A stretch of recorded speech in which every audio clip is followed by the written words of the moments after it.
right? So what you have is your nail down here, right? Then they nail this up,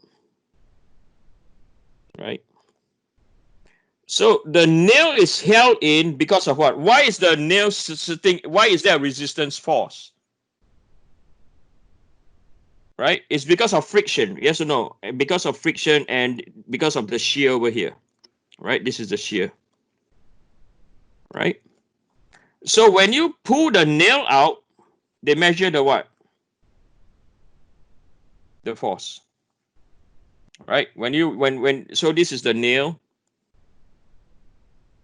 So you need to have a device, okay, that you pull. You can use your hammer, okay, attach a spring gauge, start pulling, and then see how much your spring gauge registers in terms of force. That's your force you get. And then the shear force is applied in this direction, right? So if we look at an element now, right? We look at element now. This is my V, right? Over here, this is the what? Is the shear. That is why we are calculating the shear in this direction. It's related, yes or no? Right? That's how you relate. The shear force is coming from vertical. The nail is on the horizontal. So this is how we're going to determine. That's how it's related. Okay, just to sidetrack from you guys. Okay, right. So now let's look at this box. So I'm going to sketch out. Okay, so I'm going to sketch the box.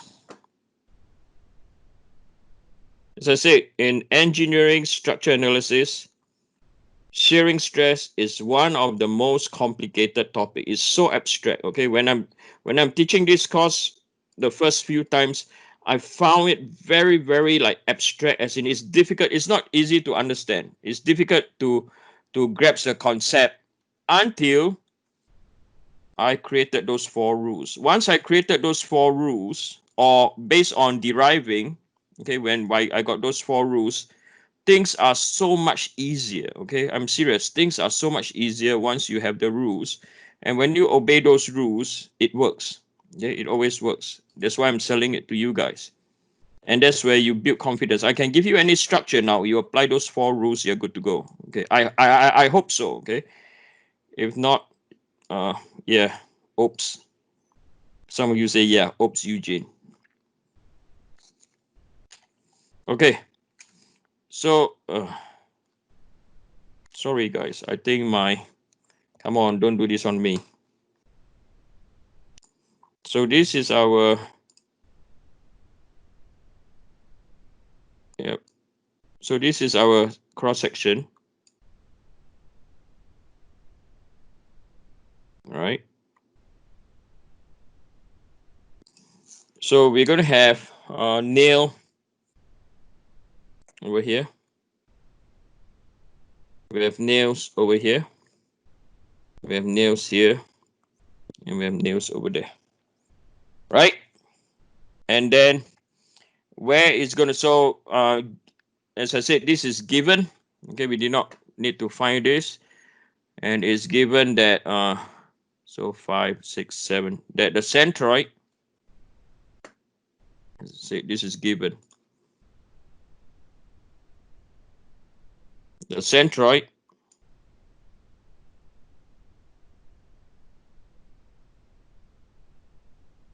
from the top is 3.1 inches. Okay. So the nail, so the shear force is going to come over here. So this is our V in the Y direction. And then we know that the shear flow will do this, right? It will flow. So this is our shear flow, will flow in. Okay. So now the failure can be due to the failure at the top flange, or the failure will occur at the bottom what? Bottom flange. Okay. So now, to calculate the failure at the top flange is straightforward. Am I right? Right? It's similar to the problem that we did before. Right? So we're going to look at the failure at the top flange first. Okay, but before we do that, we know that Q, right? Q is equal to force resistance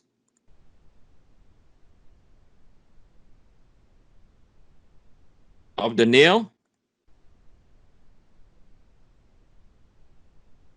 divided by the spacing. So for this case, the force resistance that we're given is equal to 50 pounds. And if we look at either the top or the bottom, if we look at the top of the bottom, we have two sets of nail at the top and two sets of nail at the bottom, right? So we're going to focus at either at the top, at the bottom, you have to multiply 2 because we have two sets of nail. Okay, 2 over here is not the same like what we had before, single shear, double shear. No, okay, so this is because on the 2 over here, we have two sets of nails.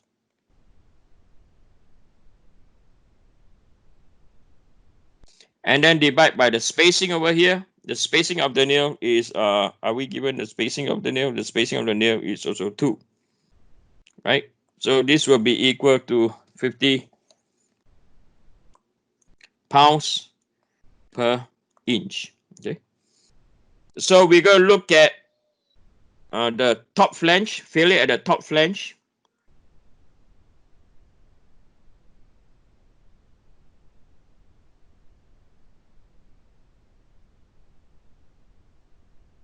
Okay, we're going to look at failure at top flange. So the Q will be equal to, so what Q are we going to do?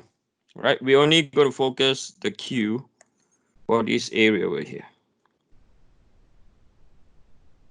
Right, because the top flange is transmitting the load to the what? To the nail. The nail then will transmit to the what? To the web. Or based on the 4 rules, the analysis start from what? Start from Y max, goes to the what? Goes to the centroid. Yes or no? You can use the analysis also, right? So when it pass through when it's coming down, when the analysis is this way, it will cover this arrow will go over the entire flange region first. Okay, that's why you don't need to consider the web. So from here, Q for the top flange will be equal to, so the width for this case is 12. So AY bar, okay. So the top, the width 12, 1 inch, and then the Y bar is 3.1 minus by 1 divided by 2. Okay. So this will be equal to 3.1 minus 0.5 times 12. So it's equal to 31.2 inch cube.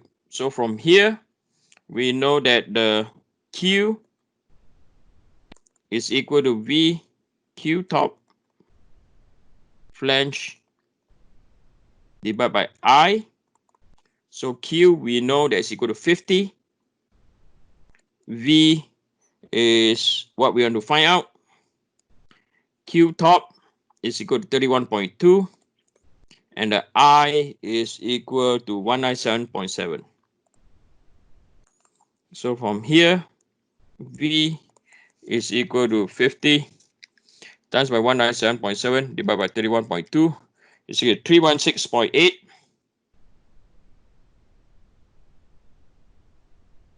pounds of force. Okay. And then if we look at the failure, can I have space? Okay, I'm going to do failure.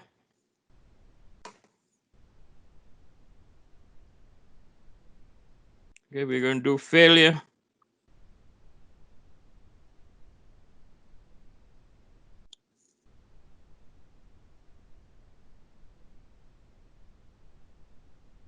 at the bottom flange.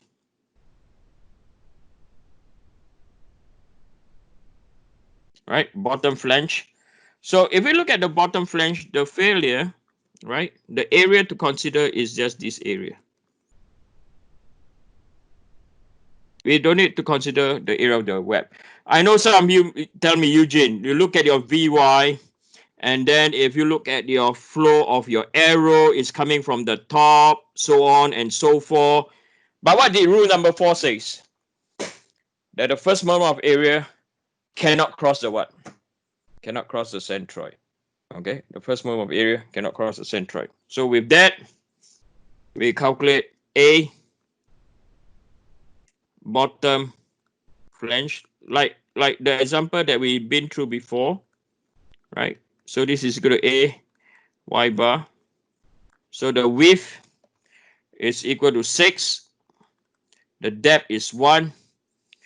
The height will be 3.1 minus by, or it will be equal to, wait, 5, 6, 7, 6.5 minus by 3.1. Okay, so this is equal to 6.5 minus 3.1 times 6 times 1 is equal to 20.4 inch cube. So the same thing, Q is equal to V Q bottom flange divided by I. Okay, my handwriting is getting horrible. Sorry about that. Yeah, Q of the bottom flange, and then divide by I. So this will be equal to, again, 50. Right? Why 50 also? Because we have how many sets of nail? If you look over here, you have left and you have right, 2 sets of nail. Right? So you have your V. Q bottom is 20.4 divided by I will be 197.7. So if this V is equal to, so 50 times by 197.7 divided by 20.4 is equal to 484.6 pound force. So the maximum allowable, so this is the what? You pick the allowable, which is the low one. This is the control. Okay. So the V allowable will be equal to 316.8 pounds. If you pick the 484, the top will fail. Okay. So what do you think now? Is it straightforward? Yes or no? Anyone? Yeah, it's not bad.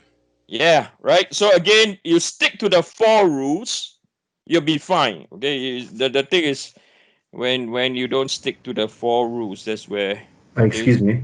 yes. I have a question. How come 316 is the allowable again? I just missed that explanation. 316 is the allowable, is because if you pick the higher one, if you pick 484, what will happen?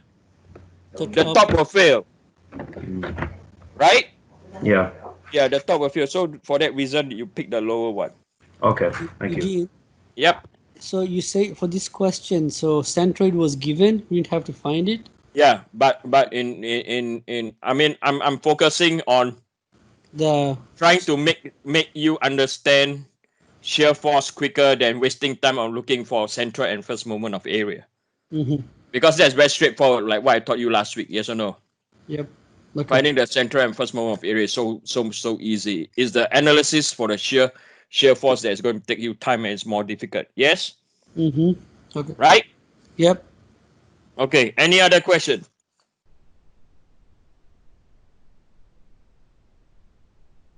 No? Let's look at another one then. Okay. So did you learn anything new based on analysis? Anyone? None, right? Nope. Right? You did. So the next one. One of you asked which books are you using, for example. Oh, I pick a random of books, man. I'm using different textbook. Whatever textbook will show the best example of what I'm trying to explain. So there's no one textbook. So B and Johnson is one. Hibbler is another one that I use. Okay. And another few other more. But some of the textbook I use are very old.